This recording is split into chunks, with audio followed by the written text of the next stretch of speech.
2025 champions ట్రోఫీలో second match India first match Bangladesh పై India 6 వికెట్ల తేడాతో గెలిచింది. టాస్ గెలిచి బ్యాటింగ్ ఎంచుకున్న బంగ్లాదేశ్ కి మంచి ఓపెనింగ్ అయితే దొరకలేదు. ఫస్ట్ ఓవర్లోనే మహమ్మద్ షమి సౌమ్య సర్కార్ అవుట్ చేశాడు.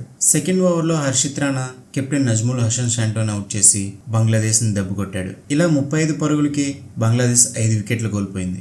అక్షర్ పటేల్ వరుసగా 2 వికెట్లు తీశాడు. మూడో బాల్ కూడా వికెట్ తీసి హ్యాట్రిక్ చేసే అవకాశం ఉన్నా రోహిత్ శర్మ క్యాచ్ డ్రాప్ తో అది మిస్ అయింది. అక్కడ బంగ్లాదేశ్ కోలుకుంది. జకర్ అలీ క్యాచ్ ని రోహిత్ శర్మ వదిలేయడంతో తనకొచ్చిన లైఫ్ ని చక్కగా సద్వినియోగం చేసుకున్నాడు. మిడిల్ ఆర్డర్ బ్యాట్స్మెన్ హృదయ్ తో కలిపి జకర్ అలీ 154 పరుగులు జోడించారు. దీంతో 6వ వికెట్ కోల్పోయేసరికి బంగ్లాదేశ్ 189 పరుగులు చేసింది. జకర్ అలీ 68 పరుగుల దగ్గర మహమ్మద్ షమీకి అవుట్ అయ్యాడు. ఆ తర్వాత స్పిన్నర్ రిషాద్ మిగతా టైలెండర్ బ్యాట్స్మెన్ సాయంతో హృదయ్ సెంచరీ చేశాడు. ఇంకా స్టార్టింగ్ లోనే 2 వికెట్లు తీసి చివరిలో 3 వికెట్లు తీసిన మహమ్మద్ షమి మరొకసారి 5 వికెట్ల మార్కును చేరుకున్నాడు.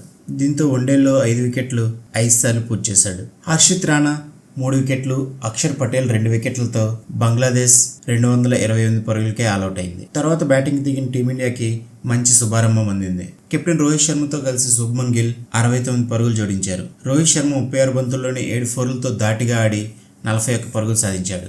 రోహిత్ శర్మ అవుట్ అయిన తర్వాత విరాట్ కోహ్లీతో కలిసి శుభ్మన్ గిల్ 43 పరుగుల భాగస్వామ్యం నెలకొల్పాడు. విరాట్ కోహ్లీ మరొకసారి లెగ్ స్పిన్ కే అవుట్ అయ్యాడు. Bangladesh leg spinner Rishad Hussain bowling లో సౌమ్య సర్కార్ క్యాచ్ ఇచ్చి 22 పరుగుల వద్ద అవుట్ అయ్యాడు. ఆ తర్వాత శ్రేయస్ అయ్యర్ కూడా తొందరగా అవుట్ అవడంతో టాప్ ఆర్డర్లో 4 రైట్ హ్యాండర్స్ ఉండడంతో అక్షర్ పటేల్ ప్రమోషన్తో 5వ ప్లేస్లో దిగాడు.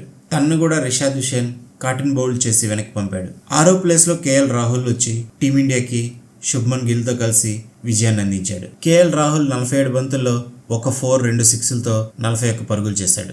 ఆఖరి వరకు క్రీజ్లో ఉండి సెంచరీతో మ్యాచ్ని గెలిపించిన శుభ్మన్ గిల్కి player of the match award లభించింది. బంగ్లాదేశ్ కెప్టెన్ నజ్ముల్ పిచ్ని చాలా బాగా అర్థం చేసుకుని టాస్ గెలిచి బ్యాటింగ్ తీసుకున్నాడు. అనుకున్నట్టుగానే దుబాయ్ పిచ్లో డ్యూ ఫ్యాక్టర్ లేదు.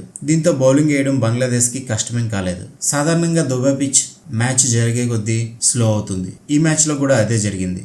దీంతో 228 పరుగుల టార్గెట్ను కూడా ఇండియా 47వ ఓవర్లో పూర్తి చేయగలిగింది. మొత్తంగా శుభ్మన్ గిల్, మహమ్మద్ షమి, హర్షిత్ రాణా, కేఎల్ రాహుల్ల అద్భుత ప్రదర్శనతో బంగ్లాదేశ్ పై మ్యాచ్ గెలిచి లీగ్ స్టేజ్లో గ్రూప్ ఏలో సెకండ్ ప్లేస్లో నిలిచింది. ఇండియా నెక్స్ట్ మ్యాచ్ 23వ తేదీన పాకిస్తాన్తో తలపడబోతుంది. ఈ మ్యాచ్లో పాకిస్తాన్ ఓడిపోతే సెమీఫైనల్ రేస్ నుంచి వైదొలుగుతుంది. మామూలుగానే ఇండియా పాకిస్తాన్ మ్యాచ్ ఫుల్ రసవత్తంగా ఉంటుంది. పాకిస్తాన్కి ఈ మ్యాచ్ చాలా కీలకం కాబట్టి ఆదివారం మ్యాచ్ మరింత ప్రాధాన్యత సంతరించుకుంది. ఈ వీడియో మీకు నచ్చినట్లయితే ప్లీజ్ లైక్ చేయండి, షేర్ చేయండి, ఈ ఛానల్ సబ్స్క్రైబ్ చేసుకుని ఎంకరేజ్ చేయండి.